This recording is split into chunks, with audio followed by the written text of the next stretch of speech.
Tartarugas Café apresenta da série Lendas Inventadas, as grandes histórias dos 3 mundos invisíveis.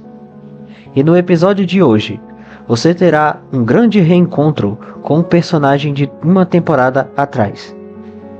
Ouça então a história de Extinction e o Umbral.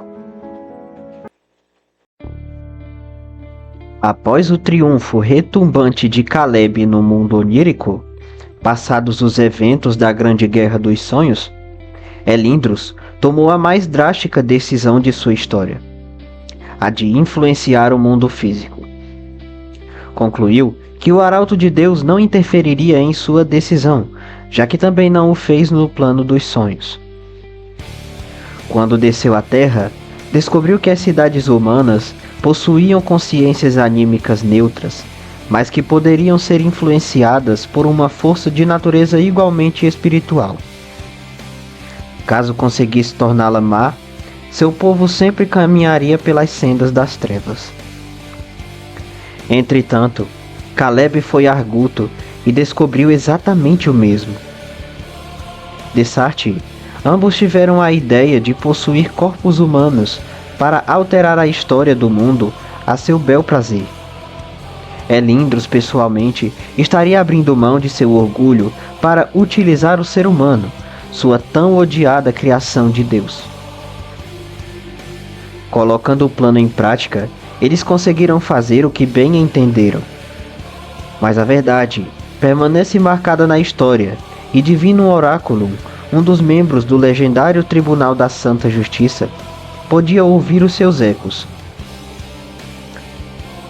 Levou o caso a juízo e Hester, o juiz, arguiu que tal façanha não era natural para o andamento da história do homem e que os espíritos deveriam parar imediatamente, ou se notificaria o Arauto de Deus. Por um tempo, eles realmente cessaram com esses planos. Entretanto, o Rei das Trevas voltou a possuir humanos e Caleb, para não deixar o mundo ruir, seguiu seus passos. A pequena cidade de Coral, oculta nas planícies interiores do Pindorama, sendo um lugar esquecido pelo mundo, foi palco dessas disputas. A miúde os espíritos de luz e trevas travavam embates individuais e espalhavam destruição pelo cosmo. Os espíritos das trevas tinham o costume de cair em suas paixões, surgidas ao adentrar um corpo humano, o que chamava mais atenção do que suas lutas contra a luz. Novamente, o Tribunal da Santa Justiça os faria parar, e novamente Elindros e suas tropas iniciavam uma nova rodada.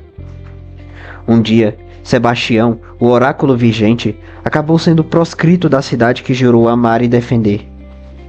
Compreendeu que ali havia intervenção espiritual e, por fim, se vingou daqueles que o deixaram em miséria. Profetizou, já em seu leito de morte, que nasceria entre os espíritos um guerreiro formidável e ignóbil que destruiria a luz, as trevas e a cidade que o exilou. Malditos por sua própria guerra, os espíritos cessaram seus movimentos na terra e passaram a pesquisar por modos de evitar as consequências da profecia.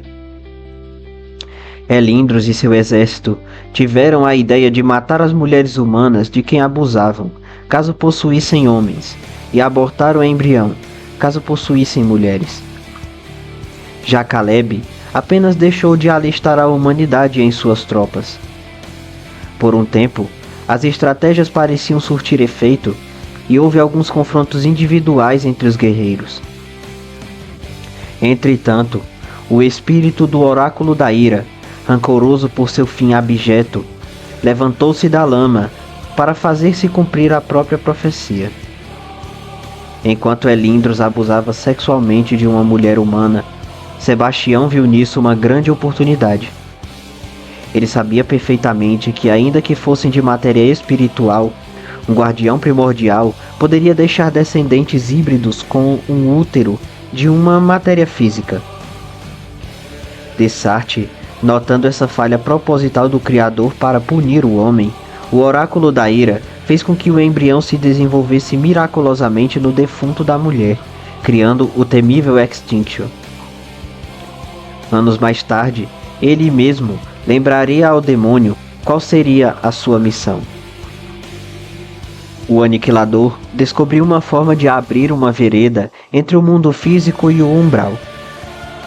Dessarte, ele o invadiu e iniciou uma luta renhida contra os Guardiões das Trevas, como Sebastião havia antes conjecturado. Trazendo terror e hecatombe, foi avançando sem se divertir ao matar miríades de espíritos sem muito esforço. Em um certo ponto, lutou contra os guerreiros Komandir, Shirikan e Fu Bansakan, respectivamente os comandantes dos exércitos 2, 5 e 6. Para se alegrar, fingiu padecer de dificuldades, o que tornou altivos os oponentes.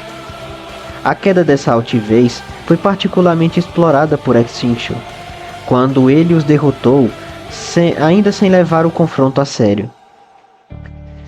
No fundo, aqueles espíritos aprenderam da pior forma que o sofrimento de um inimigo profetizado pode ser apenas um engodo para suas reais intenções e que não se pode subestimar nem mesmo aquele que é declaradamente o mais fraco. Depois, foi matando seus subordinados um por um, demonstrando o sadismo que havia em sua personalidade insana. Achou divertido torturar com o medo os inimigos antes de matá-los e foi fazendo isso com os outros espíritos. Contudo, chegaria a hora em que a dificuldade seria concreta. Finalmente, para seu deleite, seu pai havia levantado de seu trono de ossos para tentar impedir seus escopos. Elindros e Extinction fizeram a maior luta da campanha de aniquilação do primeiro. Ele realmente sofreu nessa batalha. Entretanto, a profecia era indelével para as criaturas do universo. Apenas o Criador pode subjugá-la ou transformá-la em títere. Extinction, o Aniquilador, estava predestinado a vencer essa luta, exatamente como aconteceu. Ele, apesar de ferido, conseguiu fazer algo que Caleb era incapaz: matar Elindros. Não fossem suas chagas terríveis, teria continuado o expurgo ali mesmo. Em vez disso, fugiu e convalesceu ocultamente durante um mês. Quando retornou, trouxe a destruição ao restante dos espíritos das trevas, tornando-se ele mesmo o último de sua espécie. Todos esses eventos ocorreram no espaço de 1 ano. Quando finalmente acabou, declarou ignominiosamente que destruiria todo o universo e o recriaria a partir do caos e da loucura, onde os vivos seriam eternamente atormentados pela luta entre suas vontades e a das pessoas que os circundam. O Tribunal da Santa Justiça, abraçando uma oportunidade de preservar a vida atual, julgou-o como um infrator do destino.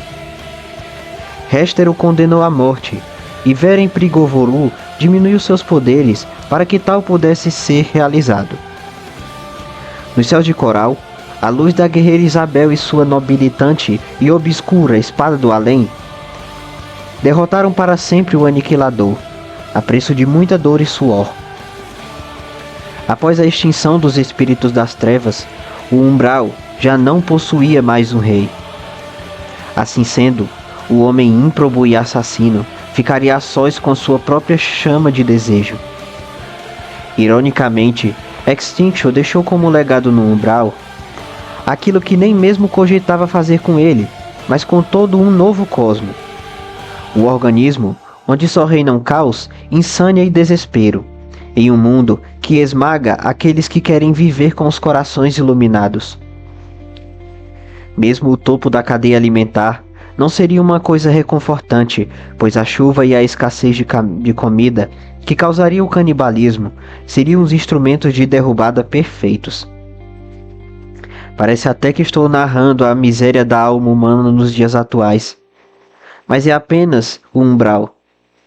Talvez os homens da escuridão tenham escapado de seu sofrimento e descido à Terra para concretizar o plano do Aniquilador, sem, entretanto, acabar com o universo.